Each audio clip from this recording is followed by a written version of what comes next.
Warning. Due to being played on an emulator and just being, well, Harmony of Dissonance, this LP will contain multiple instances of background and foreground images that flash, flicker, or both, or are just incredibly bright and garish. I will try to give warning of the most egregious areas via the subtitles, but in case I slip, please be aware of the possibility if you are visually sensitive. Hey guys, Penna Daily here, and welcome back to Let's Play Castlevania Harmony of Dissonance. And so here we are, in our last episode. We beat the boss of the Skeleton Den and got the Sylph Feather, which lets us double jump and also allows us to do a diving kick of sorts. I'll show you that off when you have a little more room to maneuver. Also, at the end of the last episode, I mentioned the music in this game. Now, the music in this game, it's really too bad, because the orchestration of said music... Ow. No. I don't want the dagger. Oy. I'm just gonna sit up here until it fades away, because, yeah. Okay, come on. There we go. So anyway, right, dagger, music. Anyway, hold on one second. Right, so the music. If you just listen to the harmonies, well, they are rather dissonant, haha, but they are really well scored. The problem is that, for whatever reason, they decided to go with a 64 megabyte cartridge instead of 128. I guess they were saving money because Circle of the Moon didn't do so well or something. And they put so much resources into the tile sets. I mean, visually, this game is really amazingly detailed, even if it is a little garish in color. As a result, the music is, well, it's a Game Boy. It's a Game Boy sound chip, and so it's tinny. And a lot of the sounds are just not pleasant, which is too bad because the music is really well done. It's just not high quality. And you can do great music on the GBA. I mean, the GBA version of Heart of Fire is amazing. But meet the skeleton spider. He's not particularly difficult. He backs up every time you hit him. You can kill him and he dies pretty easily, but right now we don't need to deal with it. In fact, and his hitbox is so high off the ground that you can just slide under him and never get hit at all. And of course we see in the background there the three-eyed fanged skull. He's from Rondo of Blood. You're going to see a lot of those references in the background of this game. I'll point out all the ones I recognize, but I'm sure there's one or two I missed. If you look through the back walls here, you can see three skulls. The middle one has horns, and the other two are sort of tucked in on either side of it. I think that actually inspired the background of the mummy fight in Portrait of Ruin. The background that's hidden behind the tiles. If they all fly off at you, you see this very odd mural. But we have this wall, which we can't do anything about yet, because this is a Metroidvania, and there's always a yet. So we come over this, and I think that is the Behemoth. You remember that guy from Rondo of Blood and Symphony of the Night and Castlevania 64, even though you'd really rather not. But yes, this guy can only really hurt you if you're careless and run right into him. So let's not do that. And here we are in an interesting room of the Skeleton Den. We can kill this bone pillar fairly easily, I think. But I'm not going to mess with the others. They're too much trouble. Ow. Watch that guy. Yeah. The ones that set out a gout of flame are easy enough to dodge back from, but the ones that spit a fireball at you, they can be trouble. But if we jump up here, we get a heart max up, and some money, and the cross. And I'm going to get the cross. Because, well, right now, the Bible is actually better. But we're going to get a spell book very soon that makes the cross the go-to weapon for me. And of course, this mask you will recognize probably from Castlevania 2.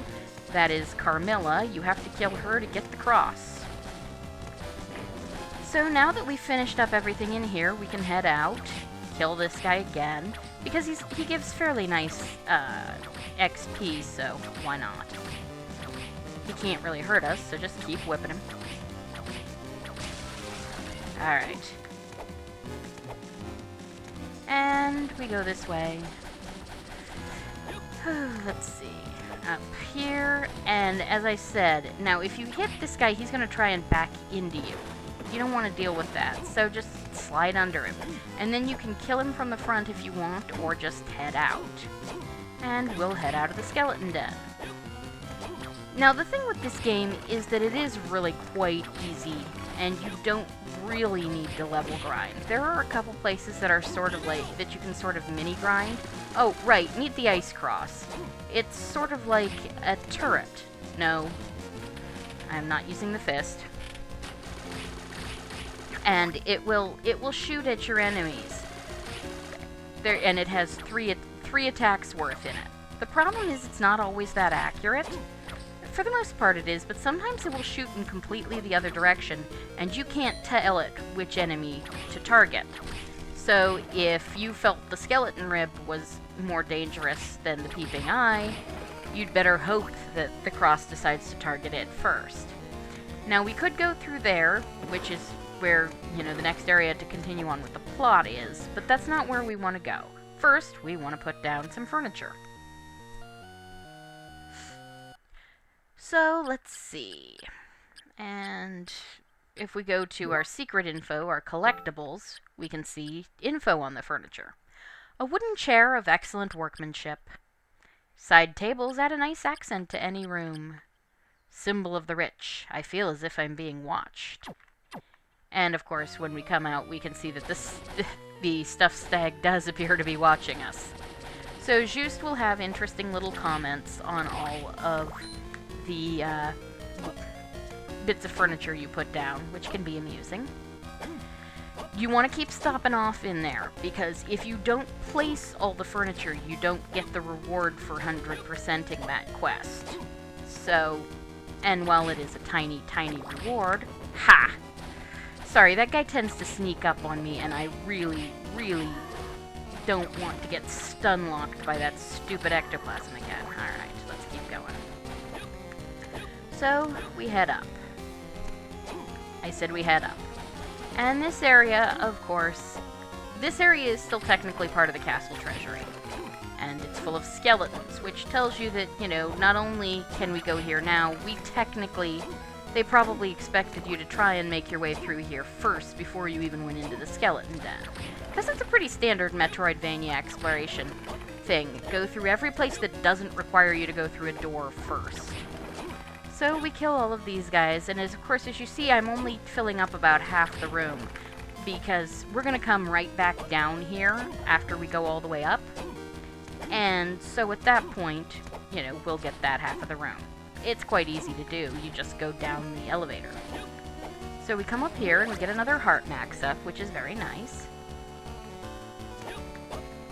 And then we come this way and we can get padded armor. And we are going to equip that because it is better than our cloth tunic.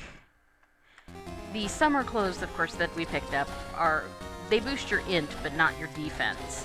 Which is great if you primarily use magic, but I really don't, so. And now if we run through here, we come to a save point. And then there's that thing in the ground, which is not going to open for a very long time. So, we move on, and up, and zombies. And this guy is a white dragon level 3. Unlike his lower level predecessors, he is not tied to a wall. I'm not going to deal with him right now. You can, he's not that difficult, I just don't feel the need. And now we are in an area called the castle top floor. The music doesn't change though. That's another thing with this game that I'm kind of sad about with the music. It doesn't have different themes for every area. which, you know, games like Aria and Symphony of the Night did. They doubled up for a lot of areas. But, you know, there aren't any enemies here, so just keep whipping stuff and keep going up. And there we have a boss door. We will deal with that shortly. Ow. Ooh. Yeah, that guy's a pain. And that was just a problem. So, move along, heal. Let's try this again. Yeah. There we go. Yep. Try not to move too quickly, because if you aggro more than one of these guys, well, you're not happy. Ow. And then, of course, they can land on you. There we go. There we go. Yeah, the best way to start getting them jumping over you again is to get behind them. Meet the disc armor. If you duck, he will do this. And, of course, that thing, he'll pull it back in. So, you know, don't get hit with that. It hurts a lot. But we get a high potion, which is, at least in this game, the potions, the high potion and the potion are the same as the Aria high potion and potion. At least, I mean, the basic healing potion plus the slightly higher leveled. There is a higher leveled thing than that, then we'll run across those eventually, called elixirs. And they're the super potion. Castlevania games have never been very good at consistent item naming. But if we come in here, there is a merchant. And we don't have any jewels to sell him, so I'm just going to buy a ton of potions. Let's see. There we go. Buy all the potions. Yeah, not too much else that we need to deal with. Just watch out for that ectoplasm, but he won't come up any higher than he already is, so we're fine. Watch out for this guy. Yeah, okay. Watch out for that ectoplasm. Because mostly at this point, you know, Curse isn't going to do too much to you, but it makes it hard to move, and the platforming can be difficult if you are cursed. So, move slowly. You know, try not to get too... We're coming up here because Ow, jeez. We're coming up here for a couple reasons. One, I want some more experience before we fight that boss. Two, the map completion is easiest to do now. So we come through there, we save, and we go up this way, and we hit an iron bar. So we can't actually do anything here. But now, of course, we've filled in a lot of this map, and we don't have to do it later. So, watch out for this guy. Just take it slow. Try not to aggro people that you don't want, you know, so that you're only dealing with one guy at a time. And then down here, of course, we can just drop this way and not worry too much about anything. Take it, I wouldn't say take it slow, but, you know, watch your steps so that you're not really, you know, walking into anything like an ectoplasm. Wow, that was some impressive reaction time there. But see, we filled out that area completely. So, the other way to deal with this guy, if he doesn't, is you can wait until he's ready to strike and then backdash out of the way. He will be vulnerable then. But really, it's much easier just to get him to jump over you. And then we come back down here. And we have another thing. We have a thing! Right. We have another save point, because we're going to go fight the boss. And this boss has something we really, really want. So, let's go. Meet the Minotaur. Now this guy has 3 main attacks, and they each have their tells. There's that one. Oh, jeez. Let's see. Good. There. Back up. Yeah, the first one where he brings his axe up, you backdash out of the way of that one. Keep backing up so that he doesn't run into you. Back. Watch him. Now, when he spins it over his head, well, first he'll spin it in his hand and then spin it over his head. Ow. Yeah, be careful. When he spins it over his head, you know, you want to duck rather than... And my problem is that I keep reading the tells wrong. Now when he does this, he's going to charge. Get out of the way, hit him twice, and then back off. And then you're basically lather, rinse, repeat. Just hit him, back off, hit him, watch what he does. He's going, okay, yeah. And you want to kneel. While you're kneeling, hit him with your thing. Yeah, if he spins it in his hand, he's going to throw it. If he just lifts it, he's going to chop. And if he does that, he's going to charge you. Hit him twice, and then back off. Because he'll... Ow. Yeah. That. Okay, now we stay down. Whack him. Whack him. Ow. That's a problem, though, is that sometimes he'll do that. So, I mean, at this point, if he does that, there's not too much you can do except use a potion and hope you don't get too badly hurt. Yeah, and then just keep whacking him and hope you can get...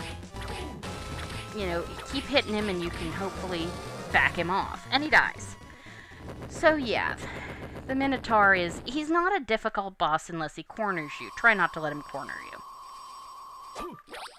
Alright, so we get through there, and we get a life max-up, which is very nice, and the Wind Book. And the Wind Book is my favorite. Wind Cross is my favorite spell, absolutely. So, we're going to, head down. And this will fill in the rest of these areas. So I think what we're going to do is head to the Luminous Caverns, get to the first save point in the Luminous Caverns and call it a day.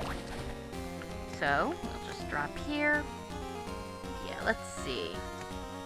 Well, no, we actually haven't been doing it that long. It's only been about 15 minutes, so let's see how far we get. We'll get to the Luminous Caverns, see how long that takes, and then we'll see where we go. Okay, so anyway...